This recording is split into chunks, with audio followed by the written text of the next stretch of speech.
इस कार्यक्रम के प्रायोजक हैं smart mobile zone Dhalpur Kullu, smart लोगों की पहली पसंद। ऑप्टम फर्नीचर रिवाल्सर, फर्नीचर की विस्तृत range, Ritu agency Sehwag, family and luxury facility के साथ विशाल वेंकट हॉल मंडी, पार्टी फर्नीचर और वेंकट हॉल की सुविधा। अशोका हॉस्पिटल नगवाई, आपके स्वास्थ्य का सच्चा साथी। कमरू घाटी हनी मंडी, पूरे भारत में शहद की होम डिलीवरी की सुविधा। Shinde sky dental and skin therapy, Sundernagar जिला मंडी और विजन इंडिया फाउंडेशन। आओ मिलकर भारत को समृद्ध राष्ट्र बनाएं। नमस्कार, न्यूज प्लस के इस खास कार्यक्रम में आपका स्वागत है। मैं हूं डी.आर. गौतम। पूरे देश में सनातन को लेकर एक बहस छिड़ी है कि आखिर कैसे सनातन को बचाया जाए। ऐसे में लोगों के समक्ष सनातन का एक नया ही चेहरा बनकर आया है। सनातन की इस उठापटक में बहुत सारे लोग आखिर समझ ही नहीं पा रहे हैं कि वास्तव में ये सनातन क्या वाला है। सनातन की इसी बहस के साथ पूरे देश में एक मुहिम भी बनी है कि आने वाले समय में आरक्षण कम से कम जाति के आधार पर नहीं बल्कि आर्थिक आधार पर हो। इन्हीं विषय को लेकर पूरे प्रदेश में ब्राह्मण सभा ने अपनी इस मुहिम को और तेज कर दिया है। पूरे प्रदेश भर में इस अभियान को तेज करने के लिए सभा का राज्य स्तरीय सम्मेलन आयोजित किया गया, जिसमें प्रदेश भर के सैकड़ों विद्वानों ने भाग लिया। प्रदेश भर से आए सैकड़ों लोगों ने जातिगत आरक्षण को समाप्त करने तथा देश भर में सनातन पद्धति का सही स्वरूप पहुंचाने के लिए संगठन को मजबूत बनाने का बीड़ा उठाया है। इसी अवसर पर संगठन के प्रदेश कार्य समिति के चुनाव भी किए गए, जिसमें ध्वनिमत से जाने माने समाज सेवी तथा पिछले कई वर्षों से ब्राह्मण समाज को एकजुट करने में जुटे मनमोहन गौतम को संगठन का प्रदेश अध्यक्ष नियुक्त किया गया। आपको बता दें कि वहीं इस अवसर पर प्रदेश स्तर की अन्य कार्यकारिणी का भी गठन किया गया। चुनाव प्रक्रिया की गई, क्या क्या उसकी नीतियां निर्धारित की और कैसे कैसे चुनाव रहा और कैसा रहा आज का चुनाव? पहले तो आपका धन्यवाद करता हूँ। परशुराम भगवान को नमन करते हुए आज हिमाचल प्रदेश ब्राह्मण सभा के त्रैवार्षिक चुनाव 23-25 जो है वो जिला कुल्लू में जो निर्धारित किए थे हमारे प्रदेश अध्यक्ष द्वारा, उन्हीं के आदेशानुसार ये दिनांक पहले 3 सितंबर को थी। बरसात का कहर चला हुआ था, बहुत नुकसान हुआ था, रास्ते बंद पड़े थे, इसको पोस्टपोन करना पड़ा था, जिसकी डेट पत्राचार के माध्यम से, ध्वनिकली के माध्यम से जो था ये 28 दिसंबर को रखा गया था, जिसमें हमारा कोरम पूरा 7 खंड जो है इसमें उपस्थित हुए हैं और 6 खंड पूरी तरह से उपस्थित हुए हैं। 2 खंडों का लाइव के माध्यम से और दूरभाष के माध्यम से उन्होंने भी अपनी इसमें आस्था जाहिर की है। इस प्रकार से 8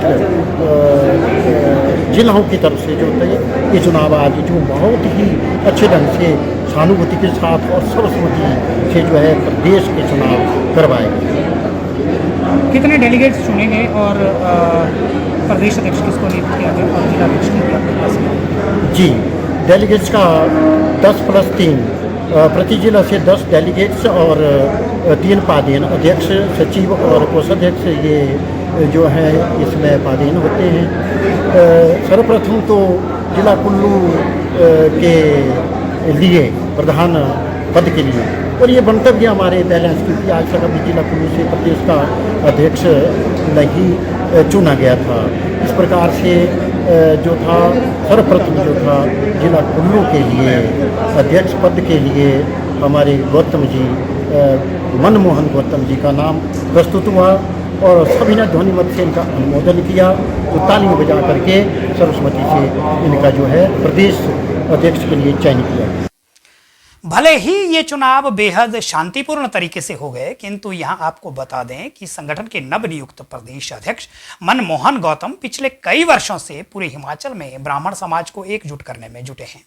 वर्ष 2003 से लेकर उन्होंने एक बीड़ा उठाया है कि कैसे समाज को सनातन के प्रति जागरूक किया जाए और कैसे हर वर्ग के बेसहारा तथा गरीब लोगों तक सरकार की मदद पहुंच सके। इसी के लिए पिछले कई वर्षों से आर्थिक आधार पर आरक्षण की मांग भी करते आए हैं।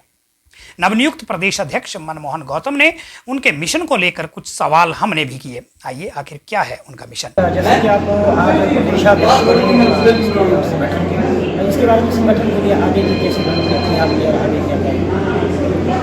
ये हिमाचल प्रदेश का ब्राह्मणों का संगठन है और विधिवत आज सर्वसम्मति से चुनाव संपन्न हुए। देश भर से आए डेलीगेट्स ने मुझे ये जिम्मा सौंपा है, तो मेरा एक फर्ज भी बनता है कि इस समुदाय के प्रति और प्रदेश के विकास के प्रति शास्त्र क्या कहता है, देव संस्कृति क्या कहती है, इस पर जो है विशेष करके कार्य करने का प्रयास किया जाएगा। सर्वप्रथम ब्राह्मण समुदाय की अपनी समस्याएं हैं और ब्राह्मण समुदाय के पास इस समाज को देने के लिए बहुत कुछ है जो युगों से देता आ रहा है, जो शास्त्रोक्त संस्कार हैं, जिसके प्रति आज जो है समाज की पीढ़ी जो है थोड़ा उन्मुख हो रही है, दूसरे संगठनों की तरफ रुझान कर रहा है। हम अवलोकन करेंगे कि आखिर जो हमारे कर्मकांड और जो ज्योतिष जो हमारे संस्कारों की पद्धति है, आखिर हम में कहाँ कमी आ रही है, जो इस तरह से जो है भावी पीढ़ी को अपना नहीं रही है और जो समाज जो है इस पद्धति को हजारों वर्षों से लोग खुशी खुशी इसका निर्वहन कर रहे थे, आखिर कहाँ कमी रही है। क्योंकि मंत्र अपने आप में एक विज्ञान है, देव शक्ति विज्ञान है। हिमाचल प्रदेश जो है देव भूमि है, देवते मंत्राधीन है, मंत्र ब्राह्मणों के अधीन है, लेकिन इन मंत्रों के उच्चारण और इनके जो क्रियान्वयन के लिए इस तरह के प्रशिक्षण संस्थानों को खोलने की जरूरत है। इस पर जो हम प्रयास करेंगे। मेरे संगठन का प्रयास रहेगा हिमाचल प्रदेश में जो ब्राह्मण कल्याण बोर्ड गठित हुआ है उसको सुचारू रूप से चलाने के लिए हम प्रदेश सरकार से, माननीय मुख्यमंत्री जी से आग्रह करेंगे, जहां हम ब्राह्मण लोग अपनी समस्याएं सरकार के सामने रख सकें और हमारे पास समाज के प्रति देने के लिए क्या विद्या है, उसमें हमें क्या कठिनाई आ रही है, उसके लिए क्या सहयोग हमें सरकार से चाहिए, इसके लिए हम सरकार से जो है वार्तालाप करेंगे। पूरे प्रदेश में आज डेलीगेट्स चुने गए हैं, क्या संदेश है आपका उनको कि कैसे संगठन को आगे बढ़ाया जाए? मैंने सभी डेलीगेट से ये आग्रह भी किया है कि जिस जोश से आपने इस चुनाव में भाग लिया, यही जोश बरकरार रहे। हम जिला स्तर पर जो है ब्राह्मण संगठन जो है इसको विभिन्न कार्यक्रमों के माध्यम से मजबूती दें, ताकि ब्राह्मण समुदाय और आम जनता का रुझान जो है इस संगठन के प्रति बढ़ता रहे।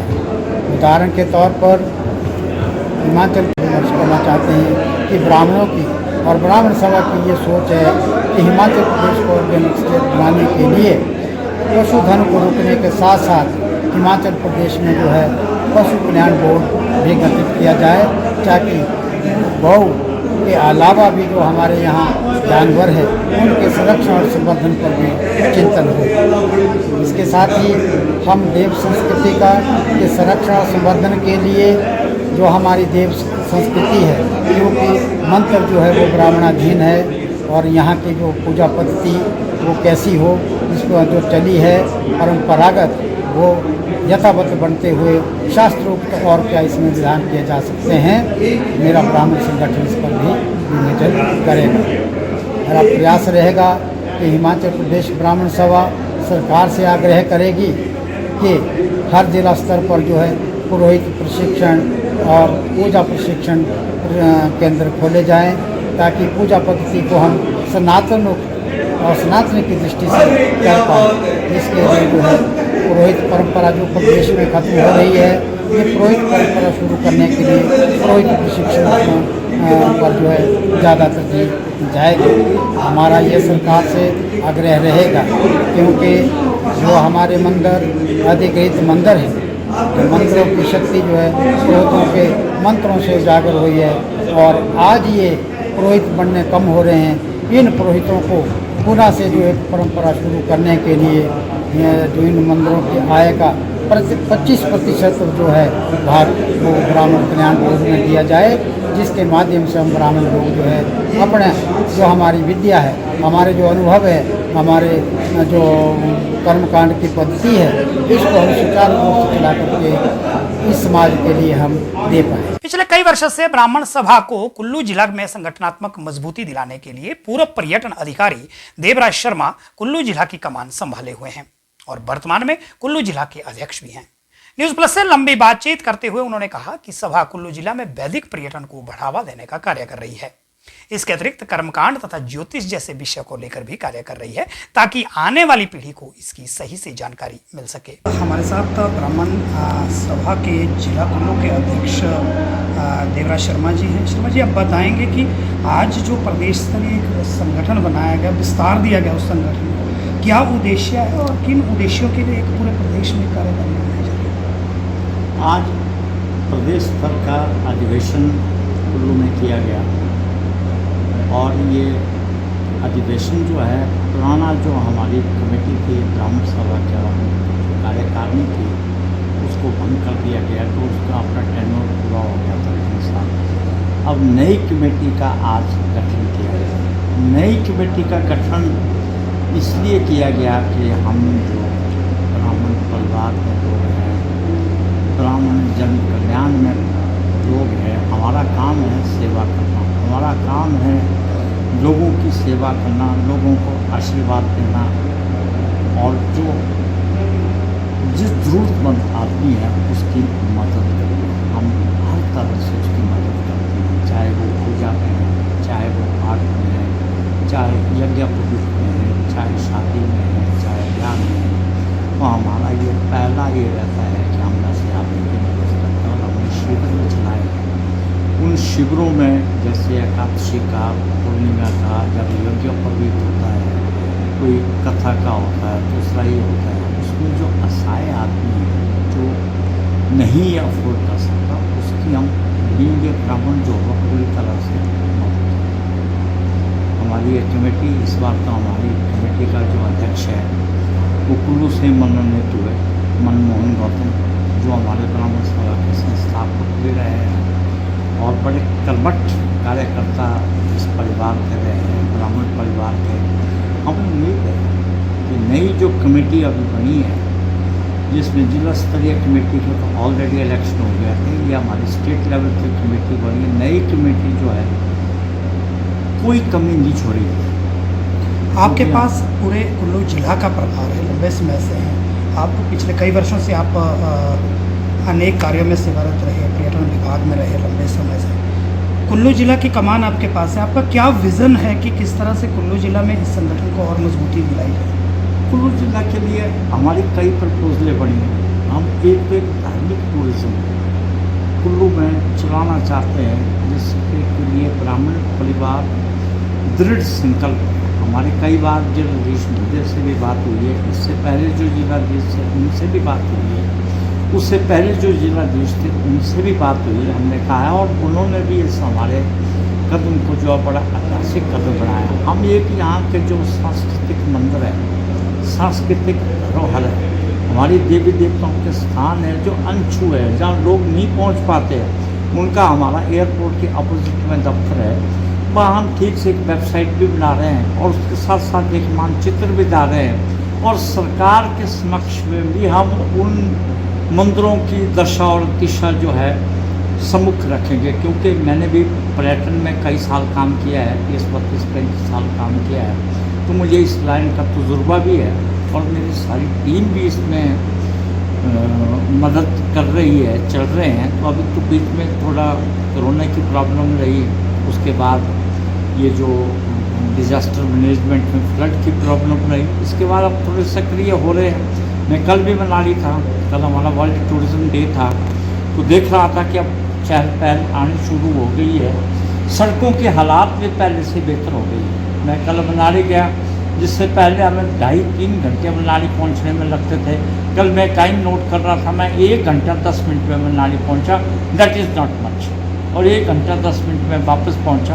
तो हम लोगों को, टूरिस्टों को, क्योंकि मनाली कुल्लू मनाली एक ऐसा डेस्टिनेशन है, यहाँ इस देश के कोने कोने से लोग आना चाहते हैं। मगर उनको एक ठीक पिक्चर दी जाए, उनको एक ठीक अब पहली तारीख को हम मैराथन, हम क्या सभी अब मिलजुल करके मैराथन का भी ये रखे हैं, जिसमें कि छोटी दूरियां भी है, बड़ी दूरियां भी है।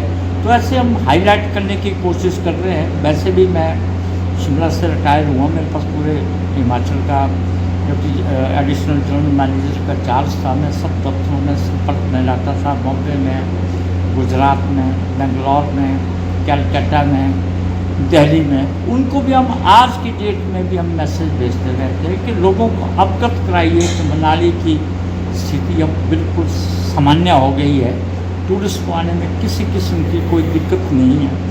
सरकार से भी हम समय समय पर अनुरोध करते रहते हैं कि सिर्फ जो ये एयर फेयर है ये थोड़ा ठीक हो जाए। इसके लिए भी हम ब्राह्मण सभा की तरफ से भी चीफ मिनिस्टर से मिलेंगे, अपने एक्सपीरियंस का भी हम उनके साथ शेयर करेंगे। हमने भी 30-35 साल उन्हें में बहुत पहले से जानते हैं, इस 35 साल इसमें काम किया है। क्योंकि मेन सबसे पहली चीज़ जो होती है वो है डेस्टिनेशन में पहुंचना। हम कितनी आसानी से आजकल लोगों के पास टाइम नहीं है। जैसे धर्मशाला भी हमारा ही पार्ट है, वहाँ 4-5 फ्लाइट्स आते हैं, 3-4 हज़ार रुपये किराया है, तो आराम से आदमी जाता है, 3-4 दिन विजिट करता है और वापस चले जाता है। Similarly that is not in Kullu Manali. यहाँ का जो एयर फेयर है वो 20,000 से ऊपर है आने का, वैसा ही जाने का। क्योंकि उसके भी कारण ये है कि एक फ्लाइट आती है, उसकी जो कैपेसिटी कम है, मगर उससे पहले भी, आज से पहले भी जब मैं टूरिज्म ऑफिसर था तो यहाँ बाईरूट की फ़्लाइट चलती थी, एयर इंडिया की फ़्लाइट चलती थी, इंडियन एयरलाइन की फ़्लाइट चलती थी और 3-4 हज़ार किराए में सारी फ्लाइटें जाती थी। अब सरकार से अनुरोध करेंगे हम इसके लिए। केंद्र में भी जो हमारे मंत्री हैं वो उनकी मनाली भी वो आए हैं, उनके फादर भी मनाली आए हैं, हम उनको पुरानी यादों को याद करवाएंगे और कहेंगे कि कुल्लू मनाली आपकी धरती है, यहाँ का भला तब तक नहीं हो सकता जब तक यहाँ का जो डेस्टिनेशन पहुँचने का दिल्ली से, चंडीगढ़ से, बॉम्बे से, मैं 72 से बॉम्बे जो है बाईरूट की फ़्लाइट में गया हूँ, 5,500 किराए में उसको। तो कितना अच्छा आदमी था कि बॉम्बे से लोग आते थे और मुंद्र पहुँच जाते थे।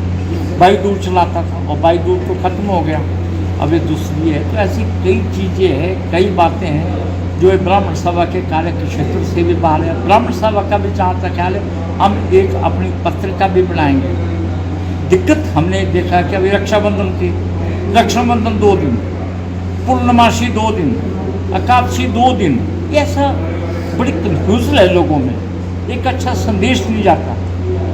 हम एक ब्राह्मण को जो ज्योतिष का ये है उसमें एक मीटिंग करेंगे, उसमें बताएंगे कि ये 2 दिन की बात का हमें संशोधन करके एक ही दिन होनी चाहिए ना, पूर्णमासी भी एक ही दिन होनी चाहिए। अभी रक्षाबंधन 2 दिन थी, अब 2 दिन की रक्षाबंधन में वो कहती है जी कल रात 9 बजे मुहूर्त है, उसके पहले मतलब 9 बजे कौन जाएगा, कैसे पहुंचेगा। तो हमें बहुत सी चीज़ें हैं जिनमें सुधार लाना है। और हमारी ये नॉन पॉलिटिकल पार्टी है, इसमें किसी किस्म की कोई राजनीति इन्वॉल्व नहीं है, मगर सेवा इन्वॉल्व है। उस सेवा को करना हम छोड़ेंगे नहीं। ये हमने प्रण लिया है कि हम सेवा करते रहेंगे, जन कल्याण की सेवा करते रहेंगे, चाहे वो किसी भी कम्युनिटी का है। अगर उसको किसी किस्म की ब्राह्मण की सेवा की आवश्यकता हो तो हर वक्त हम उसके लिए जो है वो तत्पर हैं। संगठन के इस महाअधिवेशन में जहां पूरे प्रदेश के विद्वान यहां एकजुट हुए थे और इन्हीं में एक थे शिक्षाविद डॉक्टर चांद किशोर गौतम। आपको बता दें कि डॉक्टर चांद शिक्षा विभाग के परियोजना अधिकारी के पद से सेवानिवृत्त हुए हैं और उसके बाद अपना पूरा जीवन समाज के उत्थान के लिए समर्पित किया है। डॉक्टर चांद जहां शिक्षा, संस्कृति तथा सामाजिक जागरूकता पर गहरी पकड़ रखते हैं, वहीं उनका समाज के लिए जो योगदान रहा है वह किसी से छिपा नहीं है। सनातन को लेकर जब हमने भी उनसे कुछ सवाल किए कि वह आखिर सनातन को किस नजर से देखते हैं, तो उन्होंने कहा कि वर्तमान में हमें जातिगत सोच से ऊपर उठकर कार्य करने की आवश्यकता है। साथ ही उन्होंने कहा कि हमें किस तरह से समाज में सनातन की सही जानकारी पहुंचाने की आवश्यकता है।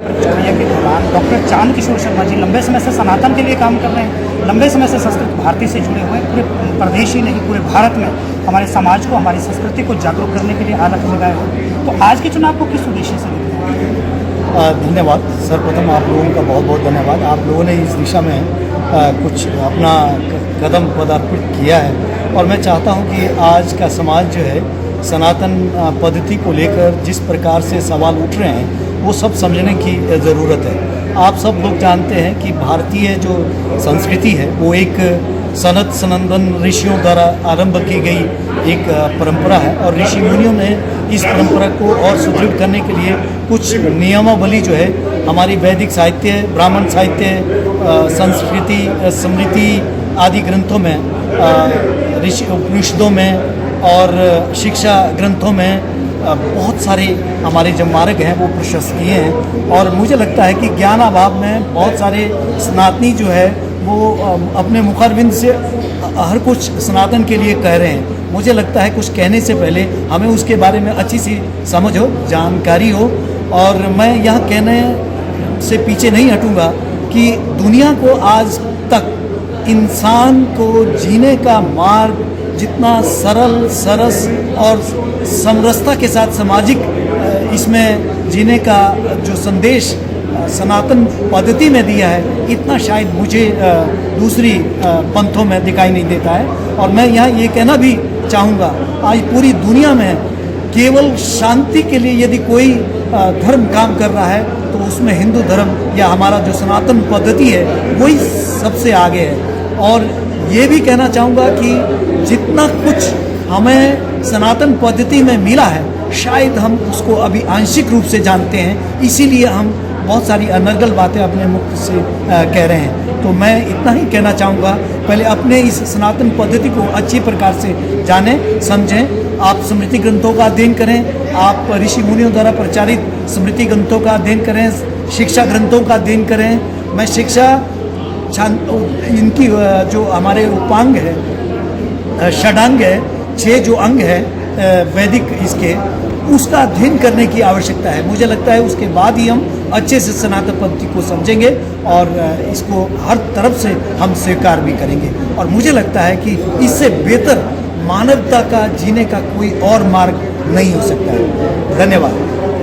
आज एक संगठनात्मक चुनाव हुए हैं, ब्राह्मण सभा यहाँ पे पूरे प्रदेश के लिए चुनी गई, तो आप एक शिक्षाविद रहे हैं, लंबे समय तक शिक्षा के लिए आपका एक बड़ा लंबा योगदान है। क्या करना चाहिए संगठन को सही दिशा में लाने के लिए, क्या आपका संदेश है? मैं ये कहना चाहूँगा कि देखिए, वास्तव में ये जातिगत नाम में हमें नहीं उलझना चाहिए। ये ठीक है किसी समय विशेष में ब्राह्मण शिक्षा बांटने के लिए समाज में दे दिया, क्षत्रिय को रक्षा, पूरे समाज की रक्षा करने का दायित्व दे गया, वैश्य को पूरे व्यापार की दृष्टि से लोगों की ज़रूरतों को पूरा करने का वो दिया गया, शूद्र को पूरे समाज की सेवा करने का वो दिया गया, एक कार्यभार दिया गया। लेकिन ये तत्कालीन समाज की परिस्थिति को देखते हुए उस वक्त की आवश्यकता थी, लेकिन आज हमारी परिस्थितियां बदल गई हैं। हमें उसको वर्तमान परिस्थिति में इन सारी बातों को ध्यान में रखते हुए अपना वो आगे बढ़ना चाहिए। और मुझे लगता है कि इससे बेहतर और कुछ नहीं। हर आदमी आज अपने आप में ब्राह्मणत्व का काम भी कर रहा है, वैश्य का काम भी कर रहा है, क्षत्रिय का काम भी कर रहा है, शूद्र का काम भी कर रहा है। हम लोग हर काम तो करते हैं, फिर हमें ये भेदभाव क्यों? ना मुझे शूद्र से भेदभाव है, ना वैश्य से भेदभाव है, ना मुझे क्षत्रिय से भेदभाव है, ना मुझे ब्राह्मण से भेदभाव है। ये सिर्फ कर्मों के आधार पर दिए गए नाम है। पर मुझे लगता है कि हम सब लोग समाज को जब तक समरसता के भाव से नहीं देखेंगे, उस तरह से आगे चलने के लिए प्रेरित नहीं करेंगे, समाज आगे नहीं बढ़ सकता है। और मुझे लगता है कि आज खुशी है कि हम सनातनी हैं और सनातन जो पद्धति है वो दुनिया में, पूरी दुनिया में सर्वश्रेष्ठ ठहर रही है। और जिस प्रकार की डिमांडें चारों दिशाओं से आ रही हैं, इससे बेहतर जीने का अंदाज और किसी पद्धति में नहीं है। भले ही आज पूरे देश में सनातन को लेकर बहस जारी है, किंतु इसमें कोई दो राय नहीं है कि सनातन कोई धर्म या परंपरा नहीं है। ये एक सोच है जो सभी धर्म तथा समुदाय के लोगों को सही दिशा की ओर ले जाने का कार्य करती है। आप सनातन को मानो या ना मानो, पर हमारा मानना है कि आप सनातन को जरूर समझो, सनातन को लेकर सही जानकारी हासिल करो, इसके बाद ही अपने विवेक से निर्णय लो। किंतु बिना सोचे समझे, बिना विचारे किसी का विरोध करना बिल्कुल गलत है। आज के कार्यक्रम में बस इतना ही। अगले कार्यक्रम में आपसे फिर मुलाकात होगी, तब तक के लिए नमस्ते। इस कार्यक्रम के प्रायोजक हैं smart mobile zone Dhalpur Kullu, smart लोगों की पहली पसंद। ऑप्टम फर्नीचर रिवाल्सर, फर्नीचर की विस्तृत रेंज, रितो रेजेंसी सेवाग, फैमिली एंड लग्जरी फैसिलिटी के साथ विशाल वेंकट हॉल मंडी, पार्टी फर्नीचर और वेंकट हॉल की सुविधा।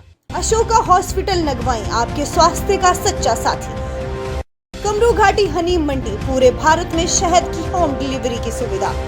Shinde sky dental and skin therapy, Sundernagar जिला मंडी और विजन इंडिया फाउंडेशन। आओ मिलकर भारत को समृद्ध राष्ट्र बनाएं।